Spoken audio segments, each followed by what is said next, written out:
Brazil Argentina supporter, মানে যারা Brazil Argentina supporter করেন, আজকে তাদের বিষয়ে কথা বলবো।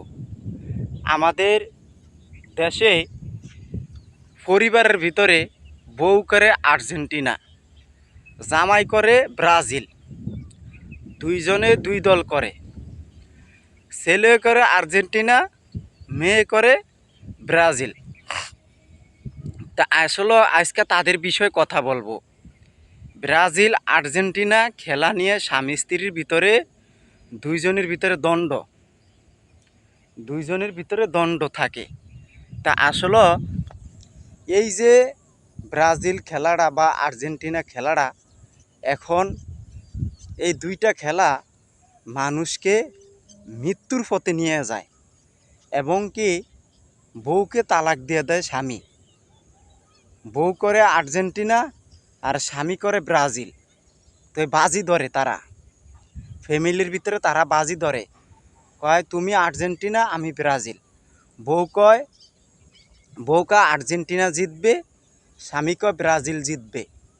দুইজনের ভিতরে দেয়া আছে কি, এখন এই একটা বাজি হয়ে যায় কি জানেন, যে বউকে যদি আর্জেন্টিনা জিতে তাহলে তুমি আমাকে এত লাখ টাকা দিবা, আর স্বামী যদি কয় যদি ব্রাজিল জিতে তাহলে আমি তোমাকে ছেড়ে দিব বা নতুন আরেকটা বিয়ে করব। এরকম সংসারের ভিতরে দ্বন্দ্ব বেজে থাকে না? অবশ্যই থাকে। তো ভাই, যারা এই দলগুলো করেন, এই যে ব্রাজিল আর্জেন্টিনা সাপোর্টার, এগুলা নিয়ে বিতর্ক থাকে স্বামী স্ত্রীর ভিতরে, ফ্যামিলির ভিতরে, সংসারের ভিতরে। তা আসলে এই ব্রাজিল আর্জেন্টিনা আমাদের কিচ্ছু না। আপনারা আর্জেন্টিনা ব্রাজিলের কাপড় চোপড় বানান, হ্যাঁ, কাপড় চোপড় বানান। এরপরে আপনারা করেন কি, এই নতুন নতুন পোশাক বানিয়ে এখন সিস্টেম করতে আছে অন্য ধরনের।